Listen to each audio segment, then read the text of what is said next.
पति पत्नी का सच्चा प्यार। एक आदमी ने एक बहुत ही खूबसूरत लड़की से शादी की। शादी के बाद दोनों की ज़िंदगी बहुत प्यार से गुजर रही थी। वह उसे बहुत चाहता था और उसकी खूबसूरती की हमेशा तारीफ़ किया करता था। लेकिन कुछ महीनों के बाद लड़की चर्म रोग से ग्रसित हो गई और धीरे धीरे उसकी खूबसूरती जाने लगी। खुद को इस तरह देख उसने मन में डर समाने लगा कि यदि वह बदसूरत हो गई तो उसका पति उससे नफरत करने लगेगा और वह उसकी नफरत बर्दाश्त नहीं कर पाएगी। इस बीच एक दिन पति को किसी काम से शहर से बाहर जाना पड़ा।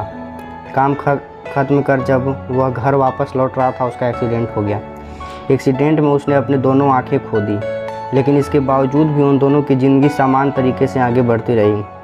समय गुजरता रहा और अपने चर्म रोग के कारण लड़की ने अपनी खूबसूरती पूरी तरह गंवा दी। वह बदसूरत हो गई, लेकिन अंधे पति को इस बारे में कुछ भी पता नहीं था, इसलिए इसका उनके खुशहाल विवाहित जीवन पर कोई प्रभाव नहीं पड़ा। वह उसे उसी तरह प्यार करता रहा। एक दिन उस लड़की की मौत हो गई। पति अब अकेला हो गया था। वह बहुत दुखी था।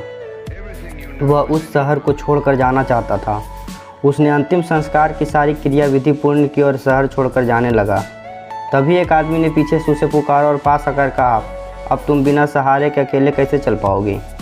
इतने साल तो तुम्हारी पली तुम्हारी मदद किया करती थी। पति ने जवाब दिया, दोस्त, मैं अंधा नहीं हूँ, मैं बस अंधा होने का नाटक कर रहा था। क्योंकि यदि मेरी पत्नी को पता चल जाता कि मैं उसकी बदसूरत देख सकता हूँ तो यह उसे उसके रोग से ज़्यादा दर्द देता। इसलिए मैंने इतने साल अंधे होने का दिखावा किया। वो बहुत अच्छी पत्नी थी, मैंने बस उसे खुश रखना चाहता था। तो दोस्तों, हमें इस वीडियो से यही सीख मिलती है, खुश रहने के लिए हमें भी एक दूसरे की कमियों के प्रति आंखें बंद कर लेनी चाहिए और उन कमियों को नज़रअंदाज करने देना चाहिए।